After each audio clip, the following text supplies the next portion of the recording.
Hi hello welcome to మంత్ర 5. ఏపీలోనే కాదు అండమాన్లోనైనా పనిచేస్తానంటున్న షర్మిల.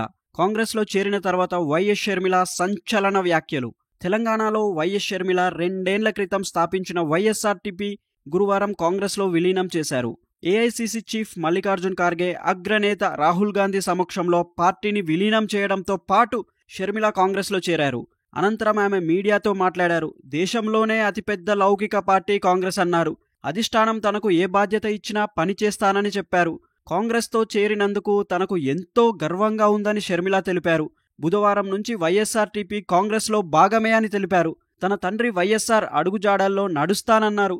దివంగత నేత వైఎస్ఆర్ కల రాహుల్ ప్రధాని కావడమే అని, దానికోసం తాను కూడా కష్టపడతానని తెలిపారు.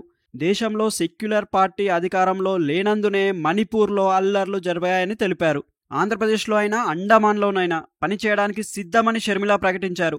తాను ఇక కాంగ్రెస్ కార్యకర్తనేనని, అధిష్టానం ఏ పని చేయమంటే అది చేస్తానని తెలిపారు. రాహుల్ గాంధీ చేపట్టిన భారత్ జోడో యాత్రతో కాంగ్రెస్ కర్ణాటక, తెలంగాణలో అధికారంలోకి వచ్చిందని తెలిపారు. తెలంగాణలో కేసీఆర్ వ్యతిరేక ఓటు చీలకూడదనే తాను ఎన్నికల్లో పోటీ చేయలేదని మరోమారు వెల్లడించారు. అంతకుముందు షర్మిల తన భర్త అనిల్తో కలిసి ఏఐసీసీ కార్యాలయానికి చేరుకున్నారు. రాహుల్ ఖార్గే సమక్షంలో షర్మిల కాంగ్రెస్లో చేరారు. అయితే ఈ సందర్భంగా అనిల్ కూడా కాంగ్రెస్ కండువా కప్పుకుంటారని అనుకున్నారు. కానీ అనిల్ పార్టీ కండువా కప్పుకోకపోవడం గమనార్హం. షర్మిల పార్టీలో చేరిన తర్వాత అనిల్తో కలిసి సోనియా గాంధీ ఇంటికి వెళ్లారు. సోనియాను కలిశారు.